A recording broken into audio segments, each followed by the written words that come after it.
যদি কেউ আরো পড়তে চায় 10 লক্ষ টাকার স্মার্ট কার্ড আছে তাদের জন্য। এছাড়াও যারা তপশিলি আদিবাসী সংখ্যালঘু যারা আছেন, ওবিসি বিশেষ করে, তাদের মধ্যে হিন্দুও আছে মুসলমানও আছে, তাদের জন্য আলাদা স্মার্ট কার্ড আছে। আর মনে রাখবেন, ওবিসিদের যে রিজার্ভেশন আমরা করেছিলাম, আমি জেনারেল কাস্টের কোটা কাটিনি, ওটা আমরা আলাদা টাকা দিই ওদের পড়াশোনার জন্য, যাতে জেনারেল কাস্টের স্টুডেন্টদের ভর্তি হতে কোনো অসুবিধে না হয়, পড়াশোনা করতে কোনো অসুবিধে না হয়। সবটাই ভেবেচিন্তে আমরা জল গ্রামাঞ্চলে, রাজ্যে আমাদের সময়ে 76% পৌঁছেছে নলবাহিত জল, এবং শহরাঞ্চলে 78% পৌঁছেছে।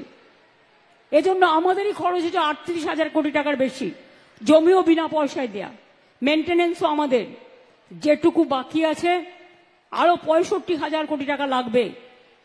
আমাদের থেকে এখান থেকে ট্যাক্স তুলে নিয়ে যায়, মনে রাখবেন, একটাই ট্যাক্স এখন, জিএসটি ট্যাক্স, কিন্তু সেই টাকা আমাদের দেয়া হয় না। মনে রাখবেন, আমরাই বলেছিলাম যে হেলথ ইন্স্যুরেন্স কি হচ্ছে কি, সাংবাদিক বন্ধুরা মিটিংটা করতে দেবেন তো প্লিজ। আপনাদের সামনে দাঁড় করানো হয়েছে এই কারণে যে মিটিংটা ডিস্টার্ব করবেন না, আপনারা আপনাদের কাজ করে যান। এটা কি হচ্ছে, মিটিংটা ব্যাহত হচ্ছে। প্লিজ, আপনার যদি কাউকে তুলতে হয় পরে তুলবেন, পরে তুলবেন, ছবিগুলো পরে তুলতে পারেন তো, আগেও তো এসেছিলেন আপনারা, আগে তুলতে পারতেন।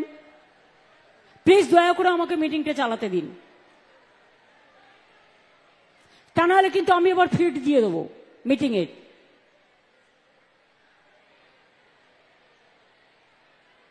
দেখি কতক্ষণে আপনারা ঠিক হন।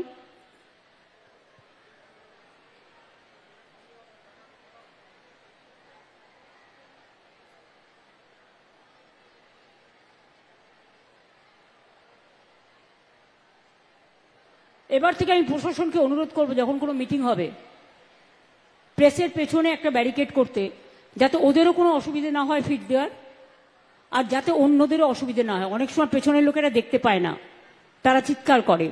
সুতরাং এমন সিস্টেম করা হোক যাতে দুপক্ষেরই সুবিধে হয়। এখনো যেটুকু বাকি আছে আস্তে আস্তে আমরা করে দেব। দেখুন, আপনারা একটা গান শুনেছেন ছোটবেলায়,